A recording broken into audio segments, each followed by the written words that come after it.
Hello' everyone, মৰমৰ ছাত্ৰ-ছাত্ৰীসকল, আজি আমি তোমালোকৰ 8.2ৰ আধৰুৱা যিখিনি অংক আছিল সেই কেইটামান আজি কৰি দিম। অংককেইটা কেনেকৈ কৰি দিওঁ তাত ভালদৰে বুজিবলৈ চেষ্টা কৰিবা আৰু ভিডিঅ'বোৰ শেষ কৰি চাবা, তেতিয়াহে ভালদৰে বুজিব পাৰা।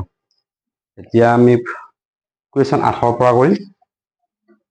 কুৱেশ্যন 8 প্ৰশ্নটো ভালদৰে পঢ়ি ল'বা। 200 টকা মূল্যৰ কিতাপ এখন 175 টকাত বেচিলে খুচুৰা পাত্তাৰ হাৰ। খুচুৰা পাত্তা মানে ৰেহাই। খুচুৰা পাত্তা মানে বেলেগ একো বস্তু নহয়, ৰেহাই উলিয়াব লাগে, ৰেহাই বা পাত্তা উলিয়াব লাগে। এতিয়া তোমাৰ লিখা দাম ছপা মূল্য আছে 800 টকা, তাৰপিছত বেচা দাম আছে 175 টকা। সেইটো আগৰ নিয়মত এটা 3 নম্বৰ অংকটো কৰি দিয়া গৈছে, হ'লেও কৰি দিছে চাবা। দিয়া আছে ছপা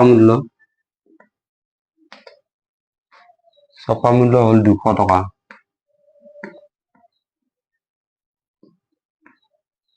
তাৰপিছত দিয়া আছে বেচা দাম বা বিক্ৰী দাম হ'ল 175 টকা। এটাকে খুচৰা বাৰ্তাৰ হাৰ উলিয়াব লাগে।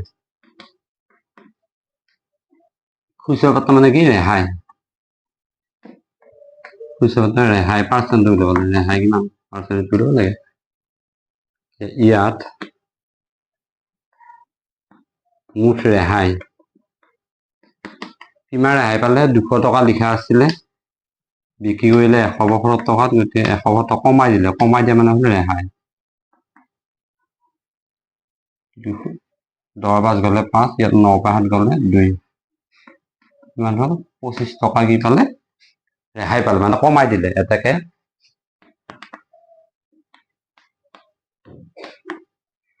শতকৰা ৰেহাই বা খুচুৰা পাত্তা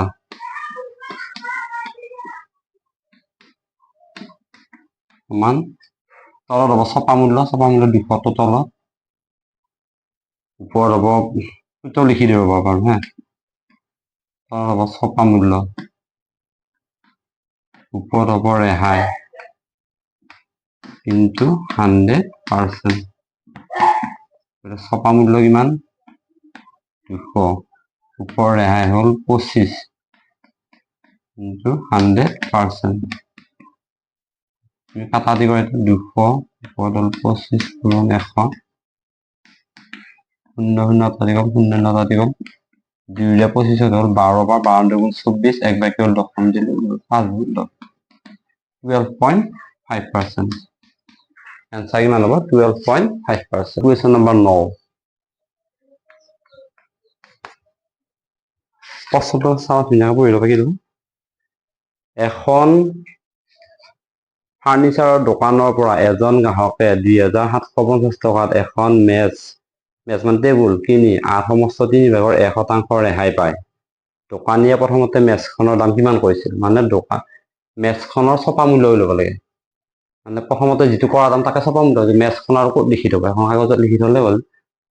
লিখি থৈ এখন কাগজত এনেকৈ টেবুলখনৰ ওপৰত যে মাৰা থাকে দামটো, সেনেকুৱা সেই দামটো লিখিব লাগে, মানে উলিয়াব লাগে। এতিয়া গ্ৰাহকে 2750 টকাত কিনি আনিছে, গতিকে দোকানী হ'ব বেচা দাম। গতিকে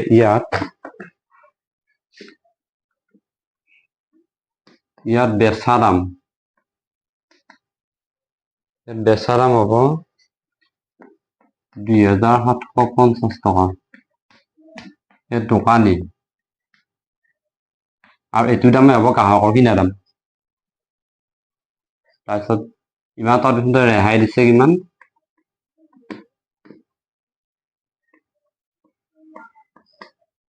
শতকৰা ৰেহাই কিমান? 8 সমস্ত 3 ভাগৰ 1%। এইটো সমষ্টি ভাঙি লওঁ, তলত 3 থাকিল, 8 3 24, 25, 3 ভাগৰ 25%। ছপা মূল্য আৰম্ভণিতে কৰা দাম মানে ছপা মূল্য হোৱা। সমান এতিয়া 25% ৰেহাই অনুসৰি 100 টকা ৰেহাই দিছে, এতিয়া 100 টকা ছপা মূল্য হ'ব। 100 টকা ছপা মূল্য, বেচা দাম হ'ব 100ৰ পৰা ৰেহাইটো মাইনাছ এইটো মাইনাছ, এইটো মাইনাছ কৰিলে কিমান হ'ব? তলত থাকিল 3, 100 তলে একো নাই মানে 1 আছে, 1ৰে 3 লখাও 3, তাৰপিছত 1ৰে 3 হৰণ কৰা 3 বাৰ, 3ৰে 100 হ'ব 300, মাইনাছ আকৌ 3ৰে 3 হৰণ কৰা 1 বাৰ 1 25 গুণ 25, এতিয়া 1 নিদিলেও কথা নাই, সমান কিমান হ'ব এতিয়া 3/275 টকা। 3/275 টকা। এটাকে নিৰ্ণয় ছপা মূল্য।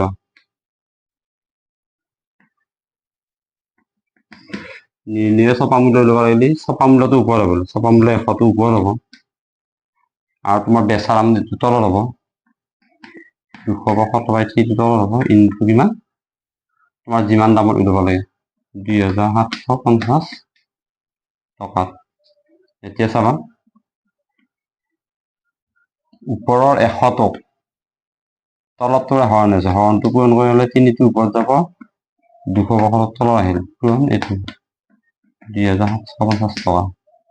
এতিয়া চাবা কিন্তু কাটা যাব 275 275 একবাৰ আৰু এটা 10, গতিকে 100 পূৰণ 3 পূৰণ 10 সমান 3 গুণ 3 গুণ 3 আৰু 0 3টা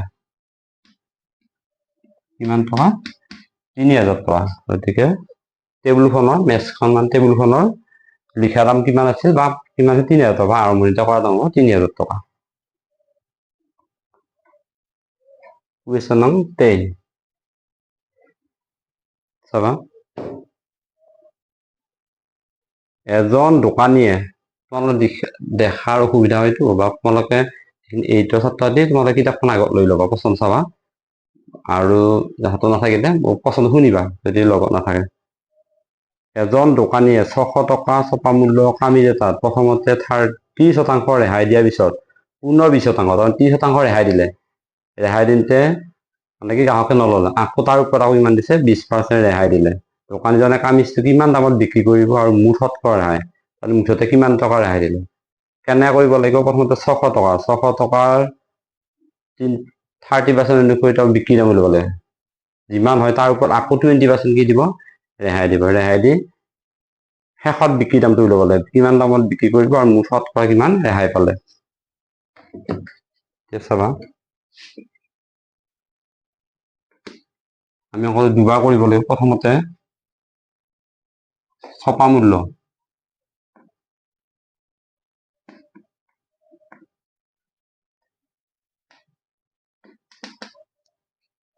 মূল্য আছিল কিমান? 600 টকা।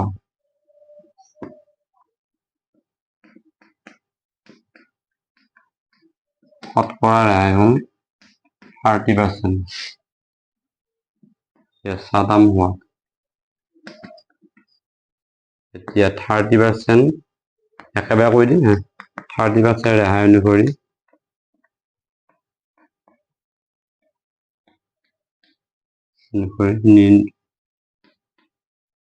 বেচা দাম হ'ব,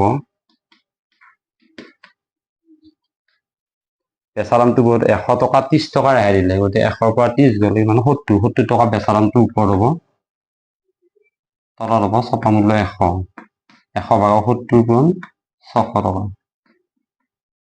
এইটো আকৌ ক'ৰ পৰা লগত দিছে চাবা, আমি ডাইৰেক্ট উলিয়াই দিম বেচা দাম কেনেকে। 30% ৰেহাই মানে কি 100 টকা ছপা মূল্য 30 টকা ৰেহাই দিছে, গতিকে 100 টকা যদি ছপা মূল্য হয় বেচা দাম কিমান? 100ৰ পৰা 30 গ'লে কিমান? 70, যিহেতু বেচা দাম হ'লে বেচা দামটো 70টোৰ ওপৰত হ'ব, 100 টকা ছপা মূল্য তলত হ'ব, ইনটু যিমান টকা ছপা মূল্য উলিয়াব লাগে সেইটো গুণ কৰিব লাগে। এতিয়া কিমান হ'ব? এইটো ইয়াত আকৌ এইটো কিমান হ'ল? 6 7 গুণ 42, কিমান? দুটা শূন্য কিমান হ'ল? এইটো শূন্য এইটো নটা দি গ'ল, এইটো শূন্য এইটো নটা দি গ'ল, 6 7 গুণ কিমান হ'ব? 42, 420 টকা। আকৌ দ্বিতীয় ক্ষেত্ৰত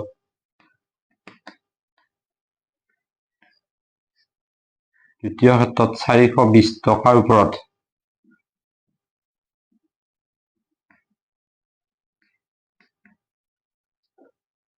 ওপৰত এইবাৰ আকৌ 20% ৰেহাই অনুসৰি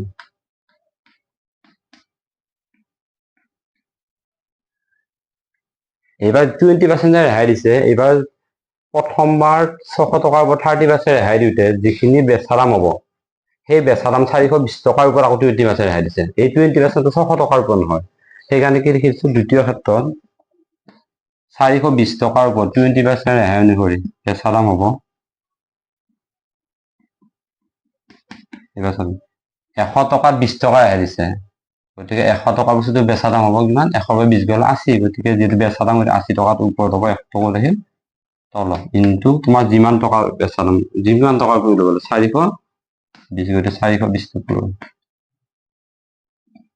তলত থাকিল 100 ওপৰত হ'ব 80 পূৰণ 420 শূন্য শূন্য এটা দি গ'ল 0 এটা দি গ'ল 8 পূৰণ 42 8 2 16 7 গ'লে 8 32 থাকে 32 কিমান টকা হ'ল 336 টকা। এতিয়া বস্তুটো অৰিজিন দাম আছিল কিমান 600 টকা, শেষত যায় শেষৰ বিক্ৰী দাম হ'ল কিমান 336 টকা। গতিকে এটা বস্তু ওলাল আমাৰ কি ওলাল গম পাইছানে, কামিছো কিমান টকাত বিক্ৰী কৰিব, এতিয়া 336 টকাত বিক্ৰী কৰিব আৰু ওলাব দিছে কি শতকৰা ৰেহাই কিমান। এটাকে কামিজটো 336 টকাত বিক্ৰী কৰিব। তাৰপিছত আকৌ ছেকেণ্ড পাৰ্ট এবাৰ ছেকেণ্ড পাৰ্টটো ৰেহাই কিমান পালে, মুঠ ৰেহাই পালে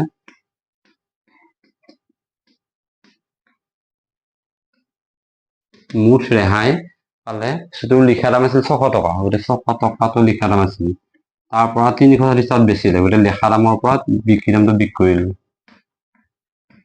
বিক্ৰী কৰোঁতে মুঠ কিমান ৰেহাই পালে এতিয়া 0 পে 6 নাযায় 1 গ'লে 10 পে 6 গ'লে 4 এটা থাকিল 9 9 পে 3 গ'লে কিমান হ'ব 6 আৰু কিমান হ'ল 5 5 গ'লে 2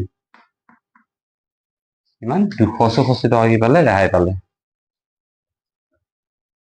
এতেকে শতকৰা ৰেহাই এতেকে